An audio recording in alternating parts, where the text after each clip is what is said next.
Salut amis bidouilleurs et bidouilleuses, alors aujourd'hui c'est un petit hors-série, on est posé, on est à la cool, on est tranquille, et on va parler de téléportation.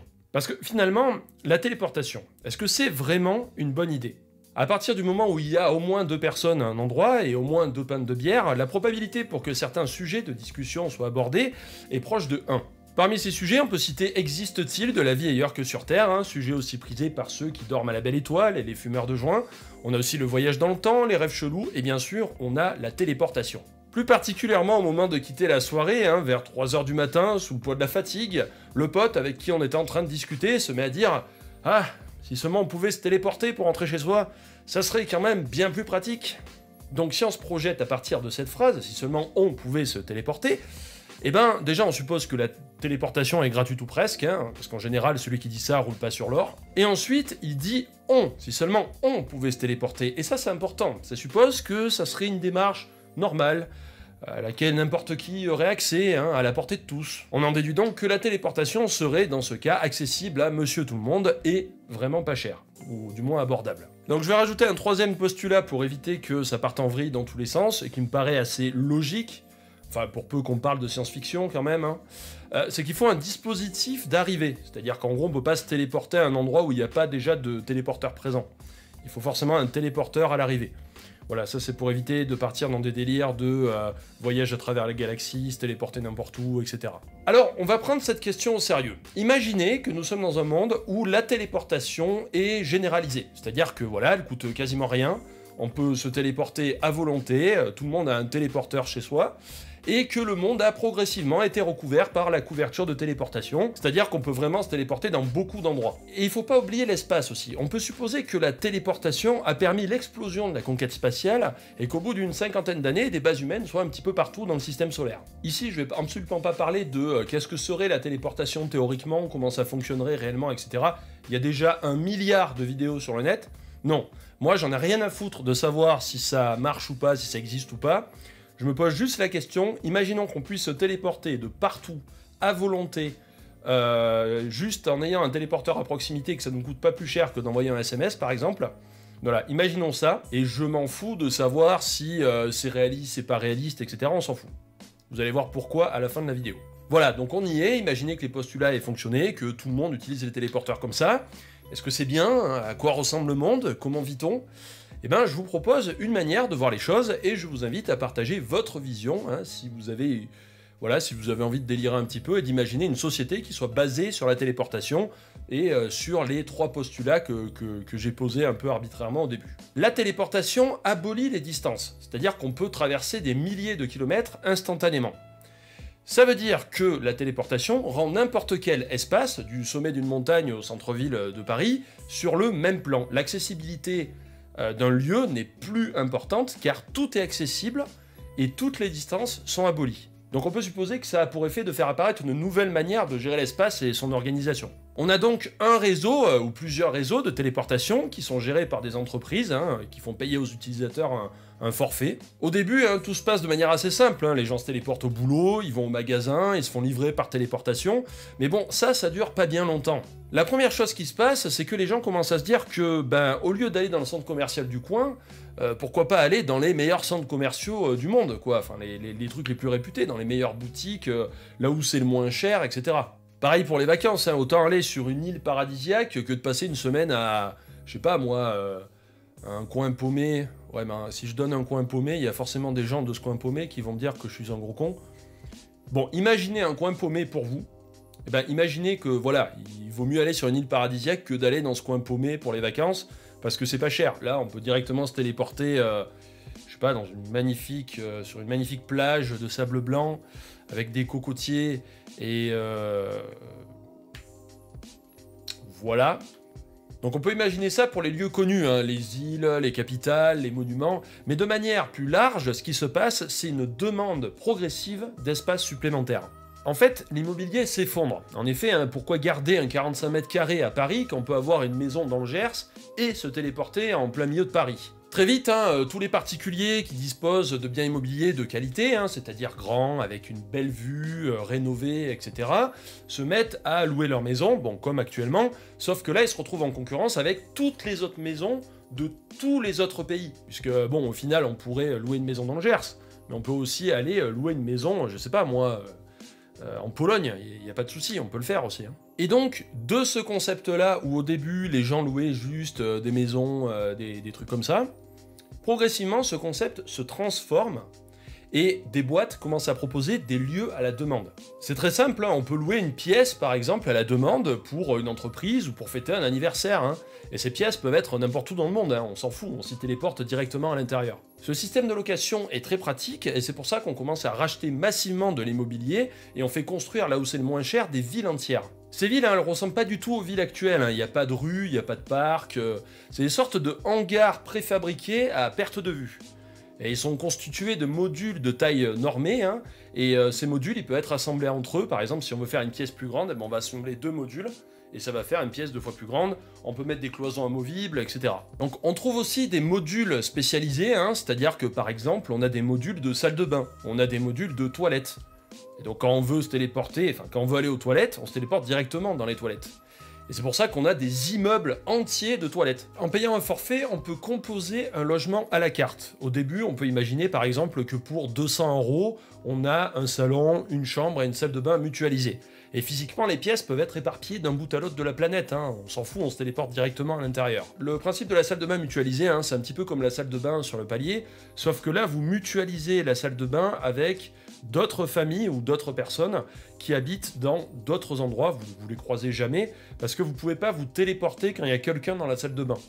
Mais bon, c'est pas bien grave, hein, parce que l'algorithme qui attribue, qui gère l'attribution des espaces, donc l'attribution de la salle de bain, a fait en sorte que les personnes qui partagent la salle de bain avec vous sont sur d'autres fuseaux horaires différents. Les prix très attractifs et la grosse modularité font que la majorité de la population commence à utiliser ces appartements modulaires. Et ça tombe bien parce que les salaires ont fortement diminué à cause de la concurrence forcée entre les salariés du monde entier. Mais il existe aussi des offres de luxe, hein. On rachète des monuments historiques, des châteaux, enfin tout ce qui a du cachet, et on propose de louer ces endroits. Donc vous pouvez dormir dans, je sais pas, la chambre d'un roi et vous détendre au soleil sur une crique déserte d'une île du Pacifique, le tout dans la même journée, hein. C'est-à-dire vous pouvez avoir le salon qui donne sur une crique déserte, et la chambre dans un château de la Loire, il n'y a pas de souci. Structurellement, on a le réseau de téléportation, donc ça c'est des entreprises qui entretiennent le réseau et qui font les forfaits, etc. pour pouvoir se téléporter. Ensuite, on a des entreprises qui achètent, clôturent et louent l'espace à la demande. Hein, c'est un service, en fait, c'est une offre de service qui loue juste de l'espace. Ils gèrent juste l'espace, qui clôture, qui loue, et selon une grille tarifaire, il loue en fonction de la taille, etc. Ce service d'espace à la demande, il ne fait que fournir de l'espace.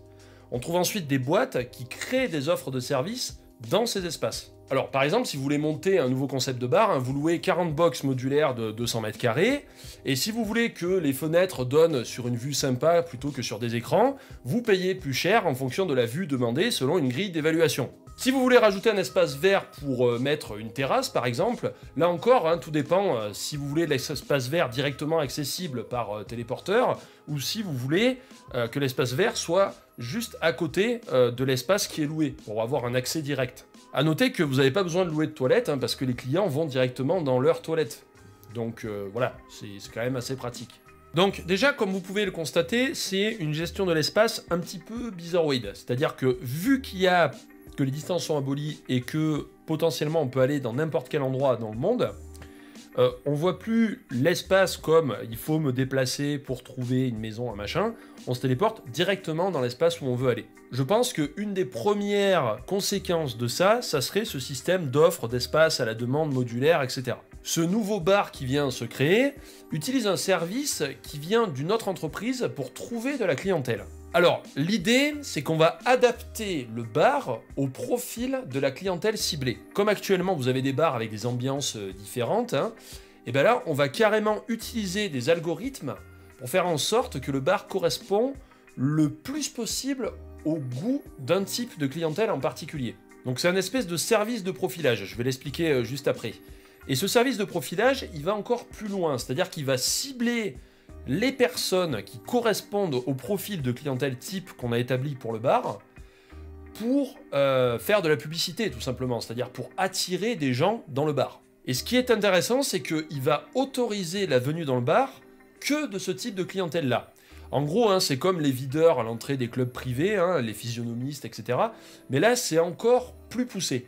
Puisque là, le videur, c'est un algorithme hein, qui se base sur votre profil, votre comportement. L'objectif de base, c'est d'avoir le public le plus homogène possible dans le bar. Pourquoi? Parce que si des gens différents viennent dans le bar, il y a plus de chances pour que ça casse l'ambiance, et que donc les autres personnes qui sont là partent en mettant une mauvaise note au bar. Et vu que tous les bars de la planète, et même du système solaire, sont accessibles, se ramasser des mauvaises notes, c'est très mauvais, hein, parce que les gens ne viennent plus après. Hein. Donc on a une espèce de système qui va cibler les personnes, qui va faire de la publicité pour essayer d'attirer ces personnes dans le bar, qui va refuser certaines personnes qui ne correspondent pas au profil pour aller dans le bar, parce que sinon ça ferait un public trop hétérogène qui se rencontrerait et ça risque de créer une mauvaise ambiance. Et en plus de ça, cet algorithme va calibrer l'ambiance du bar au goût des gens. C'est-à-dire qu'on a un profil type de personne pour remplir le bar au début. Je sais pas, donc on invente un profil type de personne qui aime plutôt telle ou telle musique, qui préfère telle ou telle couleur, telle ou telle ambiance, etc., etc. Célibataire, pas célibataire, enfin bref, tous les critères possibles et imaginables. Et une fois qu'on commence à remplir le bar, que l'algorithme commence à remplir le bar en trouvant des gens sur le réseau de téléportation, il va adapter subtilement l'ambiance du bar. C'est-à-dire que par exemple, il va essayer de trouver la musique préférée majoritaire ou médiane, on va dire, de tous ceux qui sont dans le bar. Et il va passer cette musique-là, parce qu'il sait que ça a plus de chances de plaire à tout le monde. Vous voyez? Voilà. Donc il fonctionne vraiment, c'est un espèce de truc qui fonctionne dans les deux sens. C'est pas juste pour faire de la pub, mais c'est aussi un régulateur d'entrée. Donc en fait, ce service-là de profilage, c'est pas uniquement pour les bars, hein, c'est pour toutes les activités pour quand on attire du public. C'est-à-dire que dès qu'on est sur le réseau de téléportation et qu'on propose une activité, on va utiliser un algorithme, ce genre d'algorithme-là, et on peut supposer d'ailleurs qu'il y ait une espèce de géant de la téléportation qui propose un algorithme universel que tout le monde utilise quoi, par défaut, parce qu'il est ultra performant et il marche très bien. Et donc dès qu'on veut proposer une activité publique, on va utiliser ça. Et il permet de filtrer l'entrée et de faire de la publicité ciblée. Parce que dans ce monde, alors dans cette dystopie, cette utopie, hein, vous mettez le mot que vous voulez derrière, quelqu'un qui cherche un bar ou quelqu'un qui cherche une activité quelconque, ben, il a l'embarras du choix. Vous avez tous les bars de la Terre et du système solaire à votre disposition. Donc forcément, pour se retrouver là-dedans et trouver un bar qui nous plaît ou une activité qui nous plaît, eh ben, il faut un moteur de recherche qui va proposer des résultats en adéquation avec les habitudes qu'on a, avec notre profil comportemental. Le modèle de location de l'espace modulaire se généralise petit à petit de partout. Hein, on l'utilise pour louer des bureaux, pour de l'espace, pour faire une boutique, du stockage, ou encore pour les terres agricoles. Et progressivement, toutes les zones rentables sont achetées, clôturées et louées. Donc on assiste à un morcellement physique de l'espace exploitable, mais encore plus poussé qu'à l'heure actuelle. À mesure que le nombre de personnes ayant les moyens et disposant d'accès à la téléportation augmente, le réseau de téléportation va prendre de plus en plus de place. Le problème, c'est qu'au niveau social, on a une fracture profonde qui se crée entre ceux qui ont accès à la téléportation et ceux qui refusent d'utiliser la téléportation, qui n'en ont pas les moyens ou qui en sont privés. Et la base de cette fracture, c'est vraiment le morcellement de l'espace. Parce qu'on est dans une optique de location et de contrôle absolu de l'accès. Hein, c'est absolument primordial ça, parce que c'est comme ça que les modèles économiques qui sont dans ce réseau de téléportation sont tous basés là-dessus, sur le contrôle fin, la maîtrise très fine de l'accès dans des lieux. Donc la majorité des espaces ouverts au grand public sont des espaces commerciaux qui ont recours au système de profilage comportemental pour accepter ou refuser les gens. Et donc il est très rare de mélanger dans un même lieu un public non téléporté avec un public téléporté. Parce que le public non téléporté, on ne sait pas qui c'est. On ne peut pas maîtriser l'accès très facilement. Ça, je l'ai déjà un petit peu précisé, mais chaque personne sur le réseau de téléportation dispose d'un profil comportemental. Ce profil est basé sur les goûts, les habitudes, le cercle de relations, bien sûr le pouvoir d'achat aussi, et il détermine la quasi-totalité de l'univers accessible en téléportation. Parce qu'il existe des personnes pour qui la note globale comportementale est trop faible pour avoir accès à la plupart des zones. Par exemple, si vous êtes interdit bancaire, impossible d'aller dans un bar. Et oui, parce que vous ne pourrez pas payer, donc du coup, vous ne par défaut, vous pouvez même pas y rentrer, vous pouvez même pas vous y téléporter. Quand vous quittez un lieu, vous pouvez noter celui-ci, mais lui, il va aussi vous noter. Bon, en gros, il va annoter votre profil comportemental, donc l'algorithme du lieu, par le biais des caméras de surveillance, etc. Il va vérifier si vous consommez beaucoup, si les gens avec qui vous êtes entrés en contact ont l'air heureux, et bien sûr, si vous foutez le bazar dans le bar, eh ben, vous pouvez vous faire bannir pour une certaine durée. Ce système de profilage systématique va réguler le comportement des individus, mais aussi va les enfermer dans une bulle créée par le profilage. En fait, tout espace accessible par téléporteur est fermé et régulé à l'individu près. Dans le réseau de téléportation, l'espace public n'existe pas. Partout où vous allez, c'est chez quelqu'un. Même s'il existera des espaces gratuits, ça sera que pour certaines personnes. Et d'autres espaces seront accessibles en accès illimité, à condition de payer un forfait, par exemple. Cela aura pour effet de créer des groupes d'individus qui ne se connaîtront jamais, genre qui ne se croiseront jamais entre eux. Mais ils se croiseront jamais entre eux, mais aussi ils ne cohabiteront jamais. À l'heure actuelle, quand vous descendez dans la rue, vous croisez tout un tas de profils d'individus, des gens, etc. Y compris même des personnes très riches, je sais pas, dans des voitures de luxe et tout, mais vous voyez que ces personnes-là existent. Vous voyez que vous partagez le même espace. Alors que là, il n'y a plus d'espace partagé. Partout où vous allez, c'est soit parce que vous avez le droit d'y aller, parce que vous avez payé d'y aller, parce que votre profil correspond au lieu, etc. Donc progressivement, ça vous enferme dans une bulle. Il est impossible de se perdre, il est impossible de prendre son sac à dos et de partir explorer le monde, ça n'existe plus. Partout où vous allez, le monde se ressemble étrangement. Les décors changent, mais l'ambiance reste sensiblement la même. C'est un petit peu comme les aires d'autoroute. Vous voyez, vous traversez tout le pays, et pourtant les aires d'autoroute, elles se ressemblent toutes, alors que le décor est différent. C'est pas qu'elles se ressemblent physiquement, mais l'ambiance est tout le temps la même. Ou les aéroports aussi, ça donne un petit peu cette impression-là. Donc, jamais vous croisez de gens qui sont extrêmement différents de vous. Dans cette société-là, l'espace public, comme nous le connaissons, il fait extrêmement peur. Le profilage comportemental dans les zones de téléportation a eu pour effet de lisser les comportements. La moindre déviance entraîne la restriction de l'accès à des zones. Donc dans les endroits où on se téléporte, on se sent en sécurité, parce que c'est clôturé, parce qu'on sait que l'espace est régulé. Il n'y a pas d'agression, pas d'extravagance, pas d'opinion autre que les nôtres. On est vraiment dans une homogénéité qui est quasiment parfaite. À côté de ça, l'espace public passe pour une zone de non-droit où la barbarie règne. Un espace sans aucun respect pour l'intimité des individus parce qu'il force les gens à se mélanger entre eux et à se côtoyer. L'espace public passe vraiment pour un espace barbare parce que justement, dans l'espace public, on croise des gens qu'on n'a jamais demandé à croiser. Et ça, c'est insupportable pour quelqu'un qui a toujours vécu avec la téléportation. Donc voilà, l'espace public, c'est un espace grossier, dangereux, c'est une sorte de menace qui plane aussi, parce que on sait que si on se fait exclure du réseau de téléportation, on risque de se retrouver dans cet espace public-là. Donc voilà comment je vois un monde où on pourrait se téléporter à volonté. Et je pense que pas mal d'entre vous ont déjà dû deviner que je me suis inspiré un petit peu de certains modèles économiques du web. Le principe, le système de la location modulaire d'espace, c'est le fonctionnement du cloud. Sur Internet, vous avez des entreprises qui louent de la puissance de calcul et de l'espace de stockage. Là, c'est pareil, mais avec de l'espace physique. L'espace physique étant en quantité limitée, donc coûtant plus cher que l'espace virtuel. Sur Internet, il suffit juste de rajouter des disques durs à des processeurs pour agrandir le cloud, entre guillemets, alors que là, la place est limitée. Très vite, l'espace coûte plus cher et les modèles économiques sont différents. Sur Internet, si vous voulez faire du gratuit, on va soit fonctionner avec des dons, soit on va fonctionner avec de la publicité. Là, si l'espace est quand même plus cher, je pense que ça serait basé sur, d'un côté, un système de location relativement classique, et de l'autre, sur un système de profilage comportemental très poussé.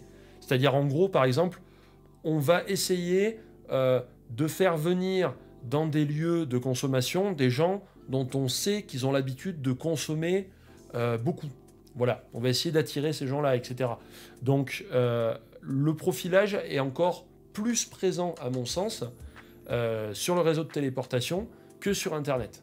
Bon, ici, j'ai poussé le concept à mort, parce que sur le net, vous pouvez vous balader par hasard et multiplier vos groupes d'appartenance, entre guillemets. Enfin, vous ne baladez pas vraiment par hasard, parce que, par exemple, Google utilise un algorithme pour afficher des résultats de recherche en fonction de vos goûts et en fonction de ce qu'il a appris de vous. Mais vous pouvez très bien, je sais pas moi, aller sur un site complètement au pif qu'on vous a donné. Voilà, si aujourd'hui j'ai envie, je sais pas moi, d'aller voir un blog en turc, eh ben, je peux trouver un blog en turc et je peux aller le lire. Bon, je sais pas lire le turc, mais voilà. Vous voyez ce que je veux dire. Alors que là, c'est différent, puisque sur le réseau de téléportation, on ne peut pas juste se téléporter quelque part pour voir comment c'est. Vous voyez, il y a des gens dedans. C'est comme si vous avez quelqu'un qui débarque dans votre appartement et qui dit juste « Ah ben je fais que passer, je regarde ». Non, c'est pas possible. Donc sur Internet, vous pouvez aller à peu près où vous voulez, entre guillemets, pour voir comment ça se passe, multiplier les sources d'informations, etc. Et donc avoir différents points de vue. Alors que sur le réseau de téléportation, vous rencontrez réellement les gens. Et en plus, les lieux, les espaces dans lesquels vous pouvez vous téléporter ont une jauge. C'est-à-dire qu'il y a une quantité limitée de gens qui peuvent être simultanément au même endroit. C'est pour ça qu'il y a ce système de profilage. Le principe, c'est vraiment qu'on peut aller dans des endroits où on va trouver des gens comme nous, où ça ne va pas choquer les gens de voir quelqu'un comme nous débarquer, en fait. Donc voilà, hein, toutes les grosses plateformes à l'heure actuelle ont des moteurs de suggestion. Hein, Google apprend de vos recherches, Facebook choisit à votre place les informations sur votre mur et vous suggère des groupes. Et ben là, c'est pareil, en beaucoup plus poussé. Le truc que j'ai rajouté du fait qu'on a une jauge une quantité de personnes limitée dans les espaces, c'est un contrôle dans l'autre sens. C'est-à-dire que ceux qui proposent du contenu sur Internet, moi par exemple avec cette vidéo, je vise entre guillemets le plus de monde possible. Donc que vous soyez 3000 ou 300 000 à regarder la vidéo, hein, les serveurs de YouTube ils peuvent encaisser. Mais c'est pas le cas pour un lieu. Un espace a une taille, donc un nombre de personnes présentes en même temps limité. D'où le tarif d'entrée variable en fonction de la demande, le fait de viser un public précis, et plus le public est homogène, plus il appréciera l'espace et reviendra.